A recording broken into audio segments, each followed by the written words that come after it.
On va lire ensemble un énoncé et on va regarder en quoi consiste cet énoncé. Et bon, on va tenter de le résoudre au travers de la lecture de cet énoncé, en analysant, comme à chaque fois, et en dessinant ce que ça représente. Bon.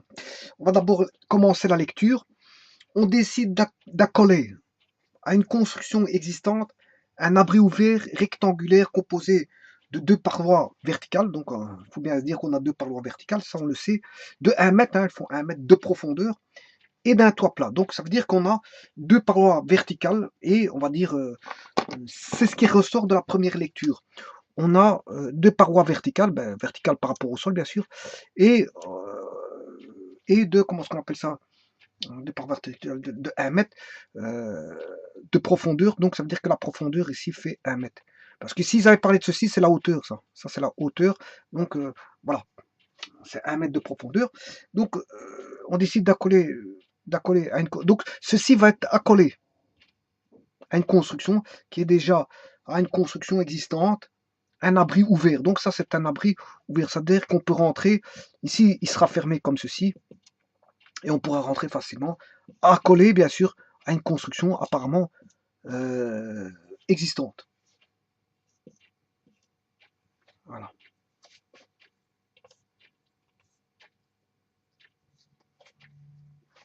On va dessiner mieux que ça. Après, je vais faire le dessin en mieux que ça, pour essayer de mettre en équation. Mais tout d'abord, donc, on décide, on va déjà tirer les éléments essentiels pour déjà construire une base de dessin.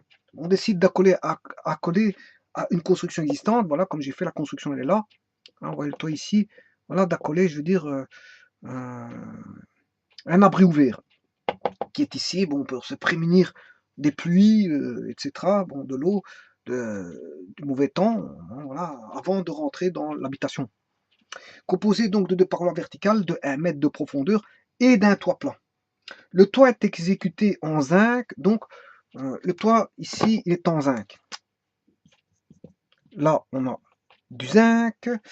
Bon, le zinc il coûte 40 € le mètre carré. Bon, c'est cher le zinc. 40 € par mètre carré. Voilà. Et les deux autres côtés en contreplaqué. Ici, ce sont des contreplaqués. Voilà. Les deux autres côtés qui coûtent 15 €, qui coûtent moins cher. Bon, 15 € le mètre carré. Donc, ce qui coûte plus cher, c'est le toit en zinc. Voilà. Alors, qu'est-ce qu'on demande? Si on dispose de 300 €, voilà, ma somme de départ est de 300 € pour la construction. Quel est l'abri le plus grand volume que l'on pourra construire? On va essayer de résoudre ceci. Voilà. Donc, je vais dessiner l'habitation. Voilà. L'habitation est comme ceci. À ça, on vient accoler un abri. Voilà.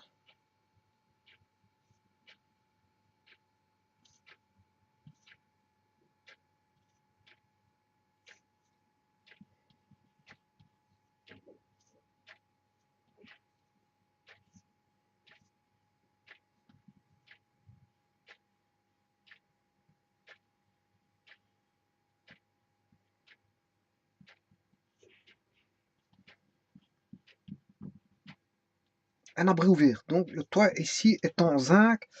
Et là, on a affaire à du contreplaqué. Le contreplaqué est ici et de l'autre côté. Voilà. Alors le zinc ici il coûte 40 € par mètre carré et le contreplaqué 15 € par mètre carré, sachant que dans mon portefeuille, je dispose d'une somme de 300 €. Donc je sais mettre que 300 €, pas plus. Et sachant que la profondeur ici de l'abri est de 1 mètre. Bon, c'est ce qui ressort de l'énoncé.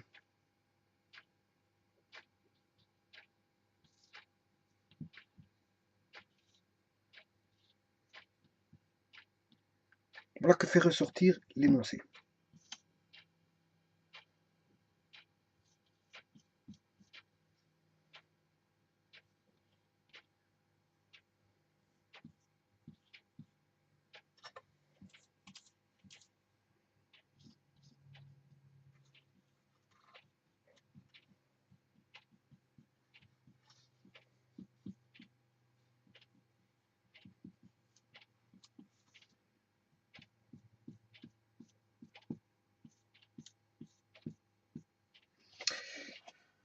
Voilà.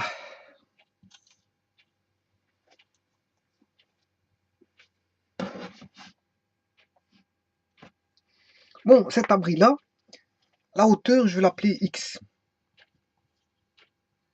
La largeur, je vais l'appeler Y.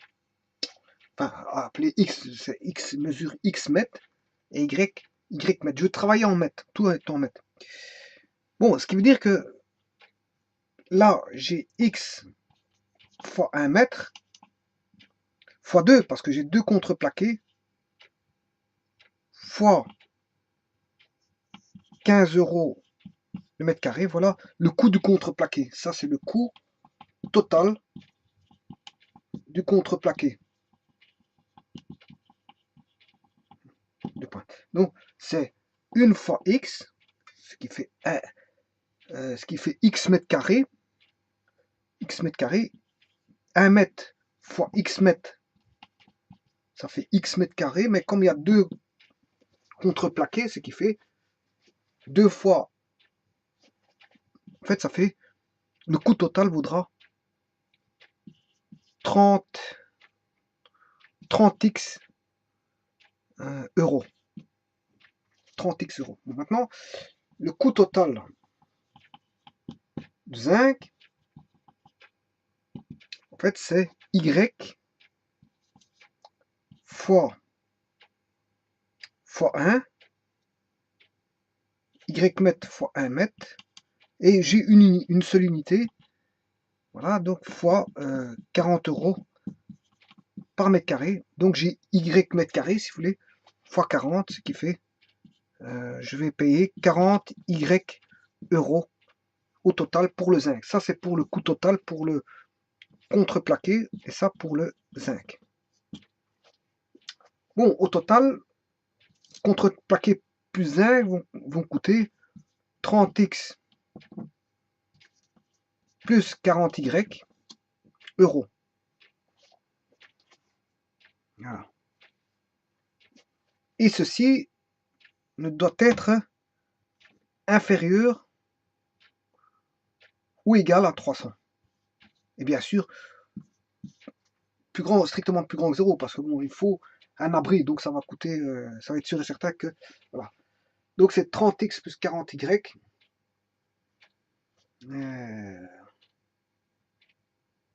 Voilà, mais la question, ouais, et il faut trouver quel est l'abri le plus grand volume que l'on pourra construire. Bon.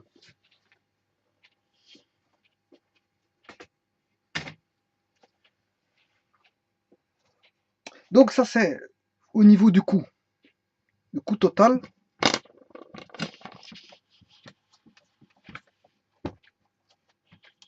« 30x plus 40y ». Bon, je vais mettre les 300 € complètement. Hein. Égale 300. Je dispose de 300 €, donc je vais tous les dépenser, c'est ça que ça veut dire. Parce que si je fais ça, je suis pas obligé de tout dépenser. Je peux dépenser 200, comme je peux dépenser 100, comme je vais dépenser 150. Mais comme je vais tout dépenser, et c'est ce que raconte l'énoncé, c'est que je vais tout dépenser pour construire le plus grand volume possible. Donc, et ça, c'est on va dire, une équation économique. C'est une équation économique. Je vais mettre équation économique qui fait référence à des euros. 30x plus 40y donne 300 €. Bon, ça c'est une équation économique. Maintenant, je vais mettre une équation géométrique en référence avec le volume. Et le volume, c'est 1 fois x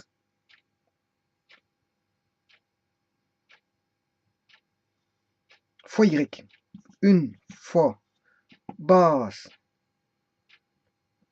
la base ici, la profondeur fois la hauteur, fois la longueur, ce qui fait 1 fois x fois y égale au volume. Donc, ça veut dire que le volume vaut x fois y. Le volume, c'est x fois y. Voilà, me voilà avec deux équations, une équation économique et une équation géométrique.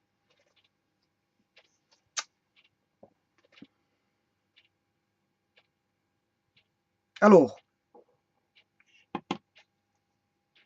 je vais faire une substitution pour avoir plus qu'une équation.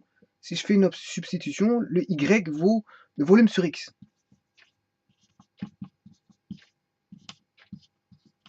Je retire de la 2 y qui vaut volume sur x.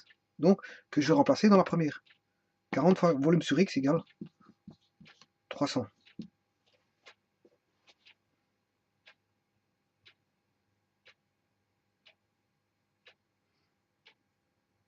Ce qui veut dire que si je mets tout sur x, je vais mettre tout sur x, 30x fois x, ce qui fait 30x carré, 40 v sur x, il est déjà sur x, donc c'est plus 40 fois le volume de tout sur x, est égal à 300 fois x. 300x sur x. Voilà. Voilà que devient l'équation économico-géométrique. Économico-géométrique parce que j'ai fait une substitution de l'équation géométrique dans l'équation économique. Bon, x est différent de 0 parce que j'ai voilà, l'existence d'une hauteur x. Donc je peux écrire ceci, je peux simplifier par x parce que x est différent de 0. Donc, ce qui veut dire que 40 fois le volume est égal à 300x moins 30x carré. Ce qui veut dire que le volume vaut 300x sur 40 moins 30 sur 40x carré. Voilà l'équation du volume. Ce qui veut dire que si je simplifie ici par 10, c'est qui fait 30 quarts. Si je divise par 2, ce qui fait 15 demi x. Voilà, si je divise par 2, par 10, ça fait 3 quarts. Voilà, donc 3 quarts de x carré. Et si je mets tout en quart, je vais tout mettre en quart, ce qui fait moins 3x carré plus 30x. Le tout sur 4. Donc voilà l'équation du volume mis en quart. On va traiter ceci.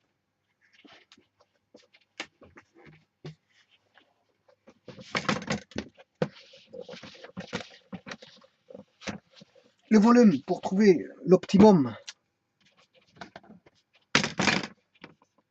le volume suivant x vaut 1 quart de moins 3x carré plus 30x, ou plutôt ceci, hein. Voilà. Et je vais chercher l'optimum en dérivant et en annulant, ce qui veut dire que v' de x vaut moins 6x sur 4 plus 30 quarts. Moins 3 quarts fois 2, c'est moins 6 quarts. Voilà, égal à 0. Ce qui veut dire que moins 6 quarts de x, là j'ai une équation à résoudre, égale moins 30 quarts. Ce qui veut dire que 6x égale 30, x égale 36e, qui est égal à 5. Donc x vaut 5. Voilà que vaut x. X égale 5. Connaissant le x, je sais trouver le y. Par l'équation ici, si x vaut 5, je sais trouver que vaut y par l'équation économique. Si x vaut 5, 30, 3 fois 5, 15, ce qui fait 150. 300 moins 150, ce qui fait 150. Y vaut 150 quarts. Y vaut 150 quarts. Bon, 150 divisé par 2, ce qui fait 75 demi. 75 demi. Bon, et que vaut ce volume? Le volume maximum. Donc en fait, ça veut dire que x doit faire 5 mètres. Donc on a 1 mètre, 5 mètres et on va dire 75,5 qui fait 37,6. Il y a un petit problème.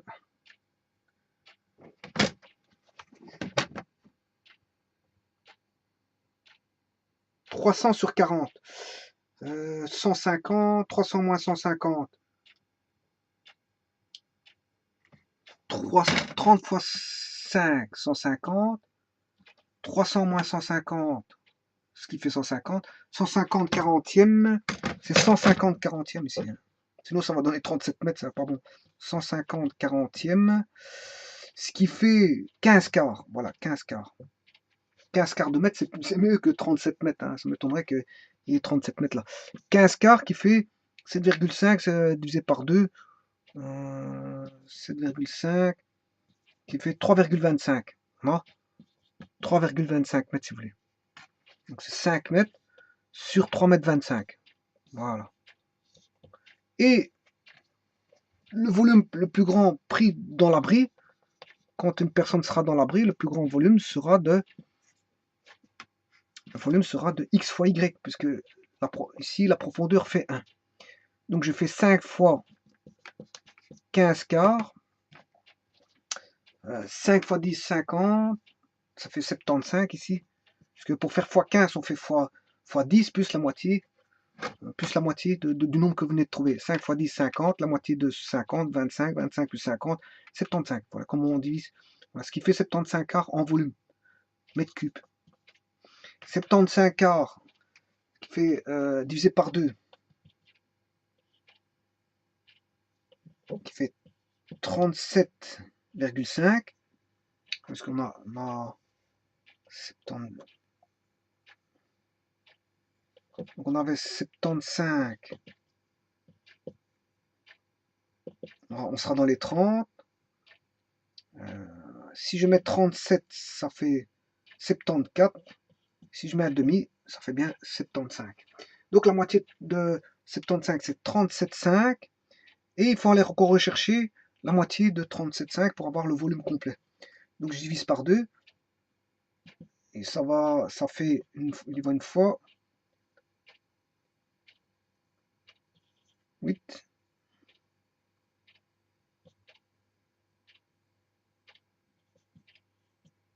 Voilà.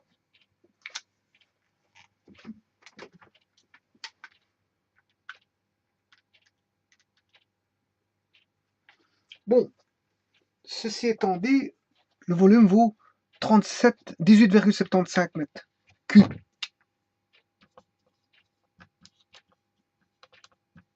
Voilà. Ce qui veut dire qu'avec 300 €,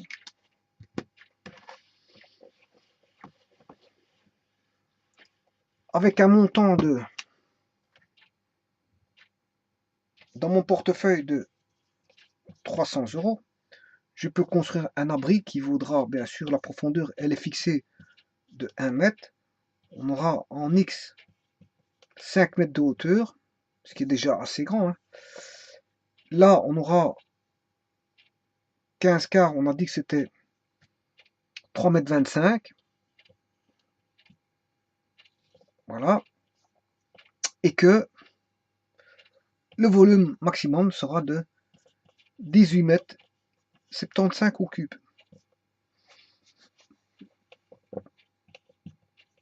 Grâce à mes 300 €, je peux reconstruire ça, bien sûr, au-dessus en zinc et là en contreplaqué.